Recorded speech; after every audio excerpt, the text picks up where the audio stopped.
is Friday. TGIF. It's like my favorite day of the week.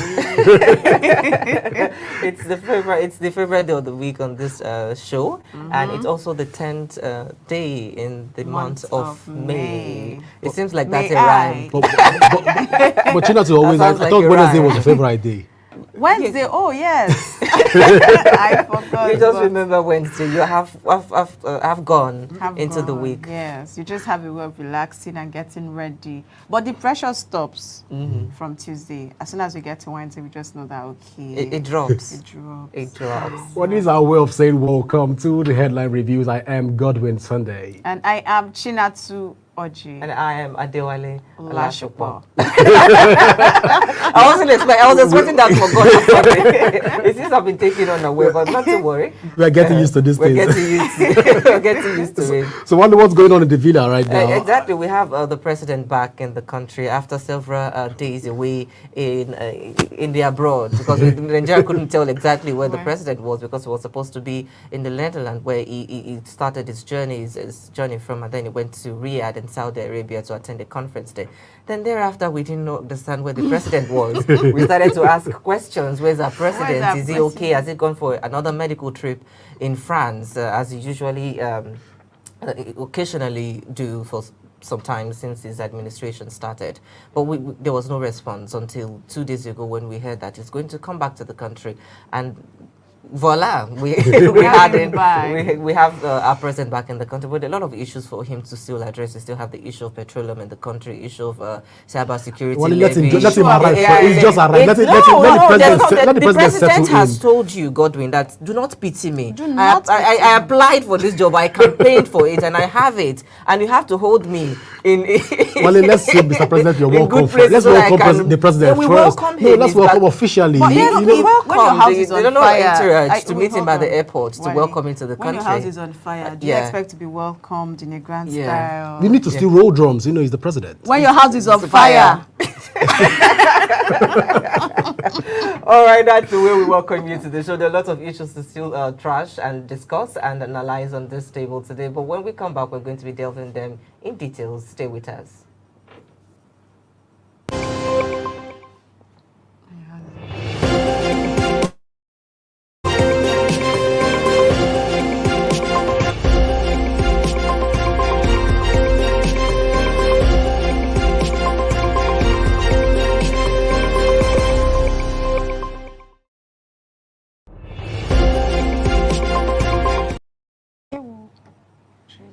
Welcome back. This is still Headline Reviews on AfroConnect TV, and I am Adewale Olashopo. We are starting the program today with the Punch newspaper. The Senate okays death penalty for drug traffickers. The Senate on Thursday approved the death penalty for dealers and importers of cocaine, heroin, and other hard drugs into the country. The proposed capital punishment also applies to manufacturing, trafficking, dealing, or in or delivery of hard drugs of any means. The Senate arrived at the resolution on the floor of the Red Chamber after deliberations on the National Drug Law Enforcement Agency Act Amendment Bill 2024. The maximum punishment in the extant law for offenders is life imprisonment. So it has been upped to death penalty, as we've seen there in the Senate. Of course, we have to wait for the president to give his consent into that. But of course, if the majority, two-third majority in the Senate to say this is a law, then it becomes a law, even without the president's consent.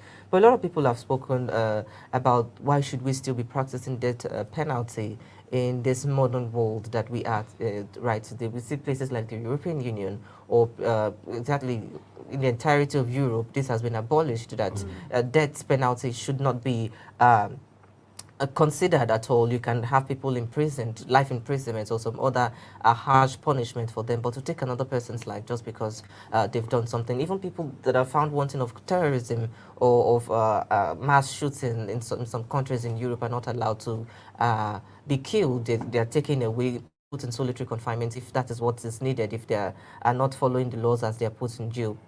there are a lot of measures to ensure that these people are punished accordingly. But now we're stepping it up to capital punishment, which is death penalty. A lot of people are still going to be asking, are there no other punishable offenses in Nigeria that require death penalty, such as corruption in governance in Nigeria? There are a lot of things. So can we ensure that wherever steals the government's money has to not only pay whatever a fraction of what they've stolen, but also be hanged? Because there was one of the senators that whatever means they want to kill the person, well, you hang them, or whatever means just get them killed. If you can say that, I feel they should boldly be able to speak about people in the National Assembly. If we should make laws against ourselves, or make laws against the executive, that whoever has been found wanting or found culpable of such action of corruption should be killed or hanged in whatever way. I think if we look at the countries such as China or Malaysia, some other countries that have enacted this law, we can see that, of course, we cannot completely eradicate corruption, but it will reduce drastically. These measures we've been put in place.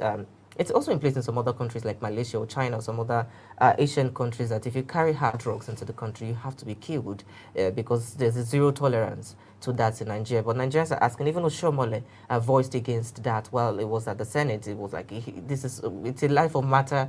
It's a matter of life and death, and it shouldn't be taken lightly. But his motion was brushed aside, and the Senate leader passed it into law. But I am saying, before I allow Godwin, because Godwin always, if I allow Godwin to take up maybe China to first before you, but if we have this, can we begin to look into other punishable offenses that are really pushing Nigerians into the hardest part of abject poverty? Chinatu, why do you want to call my name first? Because we wanted to talk. We know you have something to say. I've always maintained on this table that there is a legal maxim that says, Q ipso custodiet, ipso custodis. Q ipso custodiet, ipso custodis. That is, who watches the watchdog. So if the Senate are coming together to say, okay, at this point in time, if you're trafficking drugs in the country, you'll be confronted or being faced with death penalty. The first question we are asking is, so what happens to the buyer? Or if the trafficker is being sentenced to death, what happens to the buyer? Because if this is a two-way justice system, it will give us a balance. Both the buyers and the seller will both be punished. I think everyone is involved. But the end is you're talking about the trafficker, basically. That's if you're being caught trafficking or you're trying to. But the second question that is begging for answer is the question around the timing for this particular law. Now look at the way the Senate gave a nod to it. Look at the speed in which the Senate considered this bill and ensured that it was amended. The speed at which they are tackling this to ensure that you will think that this Nigerian Senate have become too super active when it has to do with policy initiation and implementation. But then we have issues that are pending in the Nigerian Criminal Code that needs urgent attention. We have sections in the Nigerian Criminal Code. We have sections in the Nigerian Constitution. Take an example from Section 90, Section 94 of the Nigerian Constitution. It needs urgent attention.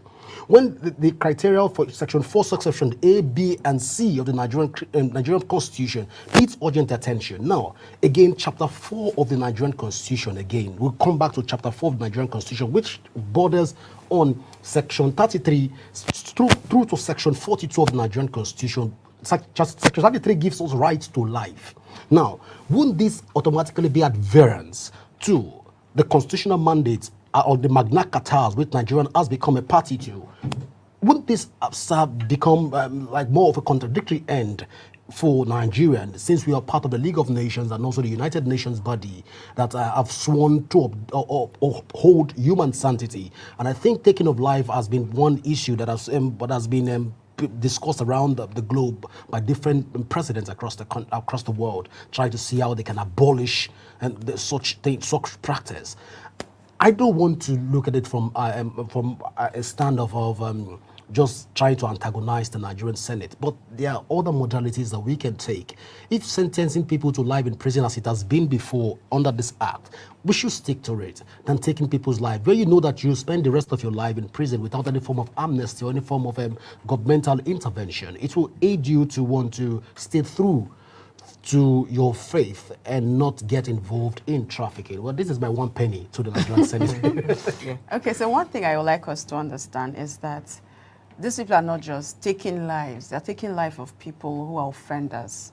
So if the law is put into practice, it means that you must have been caught trafficking drugs. And we will not deny the effect of drug trafficking. Even leads to death. I mean, you're talking about the consumers not getting involved, but what is the after effect of those people who take drugs? They begin to misbehave and do some other things. So for me, this law is going to serve as a deterrent to combat.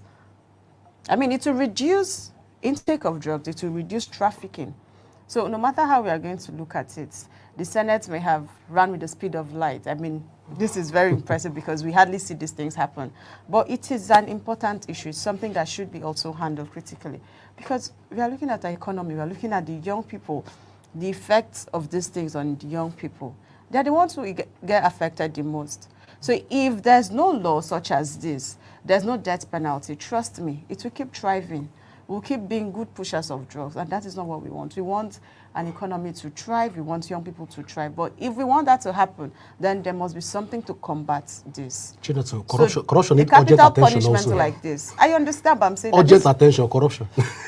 I understand your stance, Godwin. Yeah. But I mean, this capital punishment for me will send a message to people who are dealing with drugs. Send a strong message to people that are dealing with drugs. Let's move on to the next story, and we have the Vanguard. Yeah, this is one interesting story from the Vanguard. It said 317 people deported to Osun must be brought back to Lagos. That is by Falana.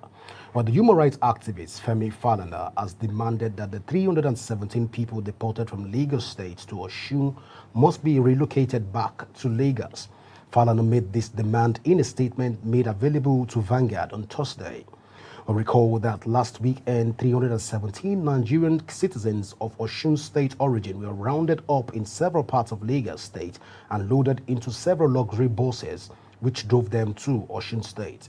They were later dropped off at various points, including Ilesha Kure Express Junction, Breweries, Ilesha, Ibodi, Iginla to Ife Express Junction, Osun Ankara Express Junction, Imelu Junction, and so on and so forth. Well, let's put this issue into perspective right now.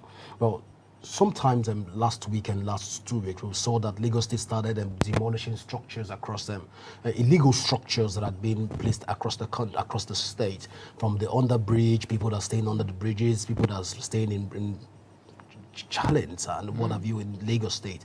They were being rounded up, and Lagos State government is trying to still see what it can do in regards to that issue. Now, most of the people that were found living in such houses, most of them were tagged to be miscreants by the state government, and the state government had to say, hey, upon investigation, they realized that most of them are from different states across the country. And one of the major outstanding states for Lagos State that they said was Osun State. Osun State governor was in Lagos State, and he had conversation with them on Monday. Come to terms because the number is quite huge. But then let's put it in another perspective right now. Of residing in any part of the country is not a Lagos State priority. It is enshrined in the Nigerian Constitution. I think Section 40 of the Nigerian Constitution, through to Section 42 of the Nigerian Constitution, has given us that liberty to stay in any part of the country as a Nigerian. Now, Femi Falana has now joined that constitutional league to now say that, hey, these people need to be returned back to where you picked them from, in the right direction. Because if Lagos State is doing this right now, other states want to take a pinch of the salt and also start deporting people. Imagine people that are living in Abuja, and the people resident of Abuja, the baggy people, will now tell you one day that, hey, they want to have a governor, and God bless them, they have a governor. They now say, okay, staying in Abuja, it won't speak well of the country. So I think the Lagos State government needs to the line of reasoning by just trying to see how they can ameliorate the situation and return people back to status quo. For me, that's my big take on this. All right, Godwin, so don't you think that this is coming from a point of security checks? I mean, we have some reports that these people are miscreants, right? And no state wants to risk its territory. Do you understand? So if these people are not miscreants, I mean, proper investigation should actually be done. But we don't also want to jeopardize the security of any state. So, like you said, we have freedom of movement. We can reside in any state. But if you're found wanting, by all means, then you should be arrested or prosecuted for it. But I'm not seeing anything really holding these people down, except that most people are saying they just roamed about. They're seeing them, they came to find a way of having a living. I mean, you can earn a living from anywhere. So being deported, in a way, I'm thinking if you're deported outside Nigeria, in a country also, our own people are deporting us without having anything. So as long as there's nothing to hold on to say these people committed so crime, I don't think it's right for them to be deported in any way. I don't know if one thinks differently. The special Well. advisor to the governor, but Well, I think we have to look at this from different perspectives. There's one of the government in Lagos State. There's one from the people that were deported, and there's the Femi Falana, who's the right advocate of these people. So from the reports that we've been seeing when it started, it has already been seen that there were a lot of conflicting narrative from there. The Lagos State government, from the police command in the state, said that there were a total of 400 plus people that were raided and were taken in, miscreants as they termed them. They were taken in, and 317 out of them requested to be taken back to their state, or to be taken outside of Lagos, which was then realized that they were dumped in Osun State. But there were a lot of videos circulating on the internet that said, oh, their phones were collected. There was a particular guy that said his phone was collected, and they didn't allow them to communicate with their family members. They just put them in the luxurious bus, and then they took them to another state, which they were dumped there. So those are the conflicting narratives that we have coming from the story. But you both have rightly mentioned that it's enshrined in our constitution that you have no right to deport anybody from any state. Every citizen of Nigeria has the right to reside anywhere in the country and live a fulfilled life. But if we look at the issue of security and homelessness as well, I don't think homelessness is a crime in Nigeria. I think it should be not yet a crime. It should It be shouldn't a even cause be a of it should crime. be a It should cause be a of cause of concern concern, that yeah. the people in your state cannot actually afford decent housing. And if you cannot even afford the luxurious houses that you're demolishing everywhere in your state, so what exactly do you have to say to the people? So I think this has to be looked into holistically. And this is not the first time this is happening. We've seen different people raided from different states and then dumped in another state, which of course the government will look away, or the federal government will look away from it. So I think constitutional lawyers such as Femi Falana should then be saddled with the responsibility to speak up, because we cannot continue to allow this to happen. While I cannot disagree that the security of the state is still in the hands of the governor of the state, and it has to ensure that adequate security is achieved. Nonetheless, people's rights must not be trampled on as we try to seek But to think that they are security. transferring miscreants from Lagos to Osun, is it to increase the number of miscreants in Osun? Well, that's a question that the Osun State. Okay, I think we have to head to the last headline for today, which is from the Tribune, and it says, Reps ask CBN to halt implement in response to public outcry. The House of Representatives yesterday at plenary halted implementation of the Central Bank of Nigeria. The resolution was passed equal to the adoption of urgent public importance sponsored by the Minority Leader, Honorable 5. He argued that the circular by the Apex Bank was prone to misinterpretation spirit and letters of Section 44 of the Cybercrime Act, which specified those who are expected to pay the late Honorable Shinda observed that the CBN, through a circular to all commercial, merchant, non-institutions, mobile money operators, and payment service providers,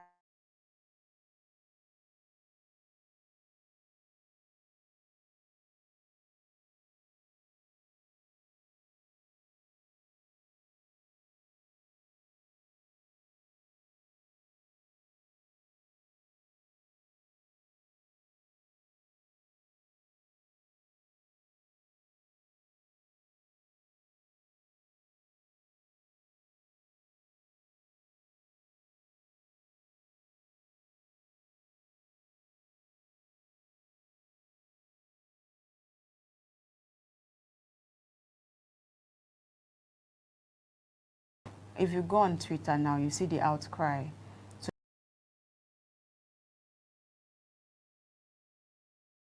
9,800 and something. By the time all the deductions, you know, you pay your bank first 20 naira, you pay your, Yeah. you make all these transactions, and before the person gets the money, it's 9,800 naira. So is the money serving the purpose? So seeing that it's about to be halted, I think Nigerians are going to be assuaged now, because it is already hard in this country. Can we not make things harder? Because at the rates we are going, it's looking like we'll start paying for the air we breathe. And that is not what we want. We are already, the subsidy removal, we are paying for that. Food is now how much? I mean, I was talking about Gary the other day, people were laughing. But till now, Gary is still 72,000 naira back. And we can't survive. And then now, if this cybersecurity levy, I understand the place of ensuring that cyber crimes are reduced, but the people who are going to be affected are the users of that. So you're making transactions, you're making transfers, whatever operations you're doing, you have to pay for it. Your electricity tariff is increased, your transaction is increased. So how do we even survive? If this is not halted as soon as possible, it means that very soon we'll have to pay for the air we breathe. Exactly, and I'm very happy that this is a welcome development, Yeah. and I'm so glad the House of Rep has taken this step, because the critics of this government will come out to say that they've said it, and we are seeing it play, that this government is one that's going to tax you in different ways that are possible. And if we are seeing this from the electronic levy coming from the Office of the National Security Advisor, in collaboration with the Central Bank of Nigeria.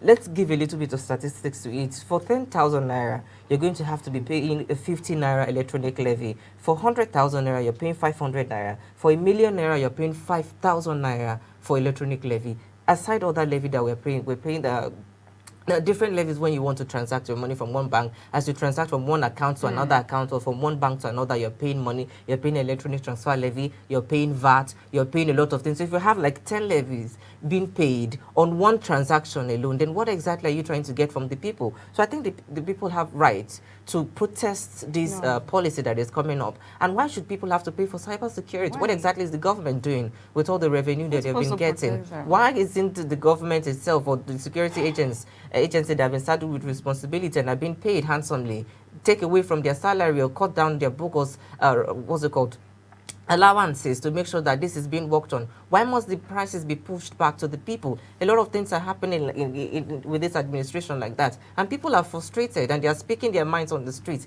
that this cannot continue to happen. But the government have to defend themselves. They'll come and tell us that there are a lot of things that are putting in place to ensure that life is better for the people. But this cannot continue, and I look forward to what the Senate and the House of Rep will get out of it. Well, they will look forward to what the Senate and House of Rep have to get out of this, because Gary Chinatu constituency, primary constituency. You know, she has been the advocate. Like, Gary must come down. And now POS, because now one is speaking about this POS.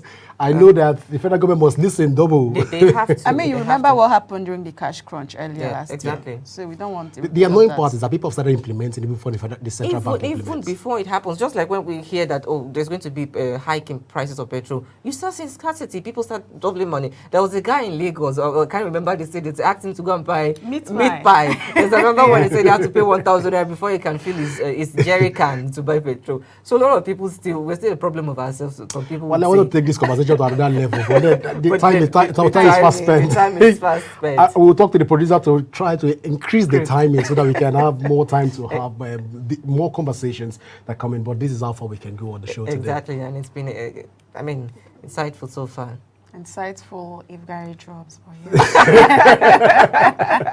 And that's where we draw it to a close. My name is Adewale Olashopo. And I am Chinatu Oji. And of course, I am Godwin Sunday. And that's where we draw the curtain to a close today. Do well to follow us on all our social media platforms displayed on the screen right now to join the conversation. Until we come your way, I was about to say tomorrow, but on Monday.